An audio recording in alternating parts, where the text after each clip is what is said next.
Shalom Bapak Ibu yang dikasihi Tuhan, apa kabar? Senang berjumpa dengan Bapak Ibu untuk memberitakan firman Tuhan. Dan topik kita kali ini adalah memilih jalan yang terbaik. Dari Injil Matius pasal yang ke-7 ayat 12 sampai 14.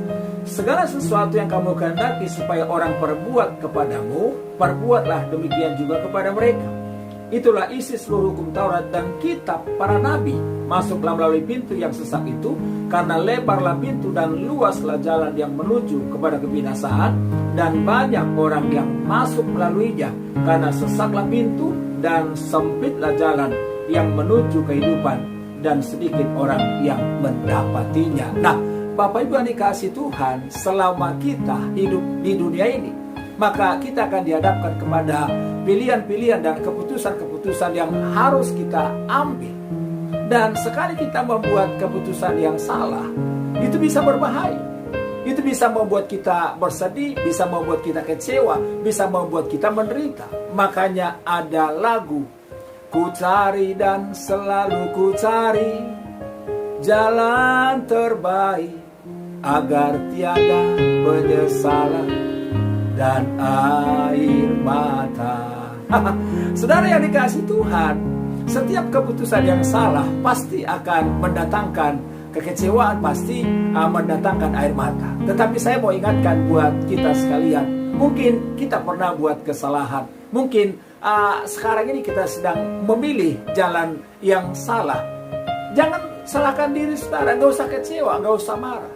Yang penting kita buat adalah kita segera bangkit, kita perbaiki keputusan kita, kita bertobat, kita bangkit datang kepada Allah. Karena saya percaya masa depan kita bukan ditentukan oleh hari kemarin, bukan ditentukan oleh masa lalu kita.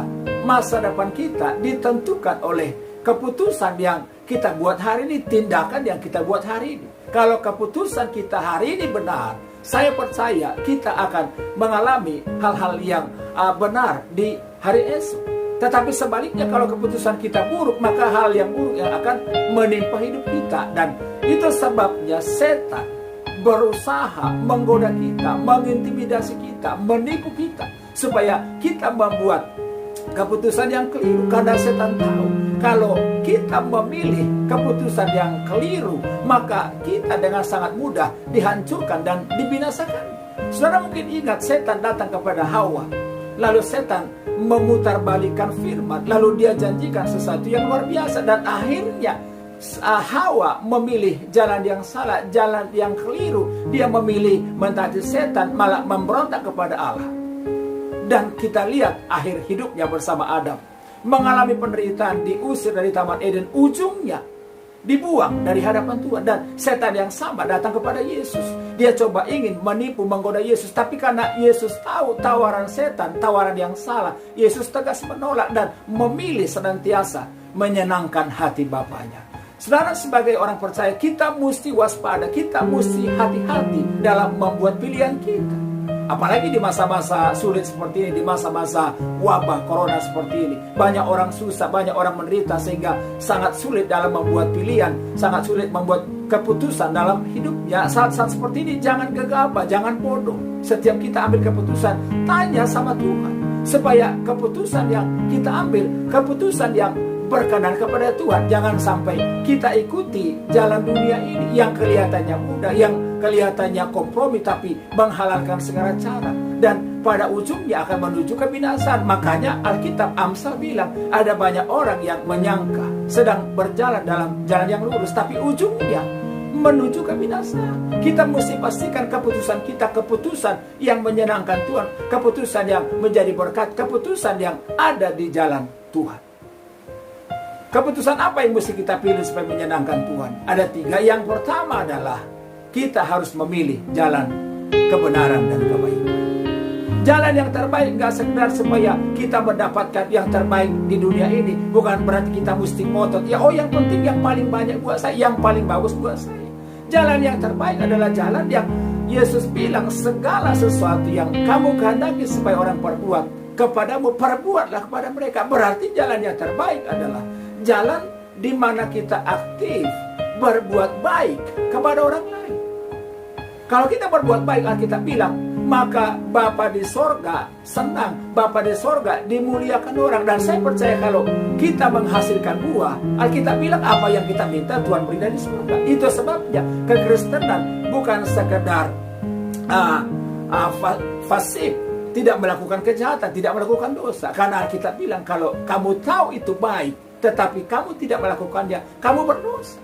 Yesus mendorong kita untuk aktif berbuat baik. Mungkin kita sudah berbuat baik, tapi orang gak menghargai. Mungkin orang gak memberikan penghormatan kepada kita. Itu gak penting. Tetap lakukan yang terbaik, karena itulah jalan yang terbaik dalam hidup kita. Yang kedua, jalan yang terbaik adalah jalan yang hidup dalam kasih. Orang Kristen dilihat dari kasih. Sama seperti kasih Yesus, yang kasih yang tanpa syarat, kasih yang berkorban, kasih yang tanpa mengharapkan balasan. Nah, itu yang mesti kita lakukan dalam hidup kita. Orang Kristen gak sekedar punya status sebagai orang percaya, gak sekedar melayani di gereja. Karena Paulus mengingatkan kita, sekalipun saya punya karunia yang luar biasa, sekalipun saya bisa berbahasa malaikat, tetapi kalau saya gak punya kasih, Paulus bilang kita sama seperti gong yang gemerincing, yang cuman suaranya aja besar tapi isinya gak ada. Esensi kekristenan dilihat dari kasihnya. Makanya Yesus bilang, apa sih isi dari semua hukum Taurat dan kitab para nabi? Isinya cuma kasih. Makanya kalau orang Kristen gak hidup dalam kasih, maka tidak ada artinya. Yang ketiga, bagaimana kita memilih jalan yang terbaik? Yang ketiga, pilihlah jalan kehidupan. Jalan kehidupan tidak selalu mudah. Kan Yesus bilang, masuklah melalui jalan yang sempit itu, masuklah melalui jalan yang sesat itu. Ada kalanya saudara yang dikasih Tuhan, kita ikut Tuhan bukan justru mengalami hal-hal yang luar biasa. Justru kadang-kadang ikut Tuhan kita menderita loh. Kita sudah berjalan dalam yang benar, kita sudah buat yang baik, kita sudah pikul salib. Bahkan orang bisa mengintimidasi kita kok, orang bisa mengucilkan kita kok, orang bisa menolak kita kok. Tapi kan Yesus bilang, berbahagialah orang yang dianiaya karena kebenaran, karena mereka lah yang empunya kerajaan surga. Jalan kehidupan bukanlah jalan yang luas. Jalan kehidupan bukanlah jalan yang lebar. Jalan yang lebar artinya adalah jalan yang menghalalkan segala cara. Jalan yang memudahkan segala sesuatu. Tanpa peduli perasaan Tuhan. Tanpa peduli perasaan orang lain. Yang penting, saya suka. Tapi hari ini kita ingatkan jalan yang kehidupan adalah jalan yang sulit. Tetapi ujungnya membawa kehidupan yang kekal buat setiap orang percaya. Doa saya, Tuhan memberkati Bapak Ibu. Haleluya.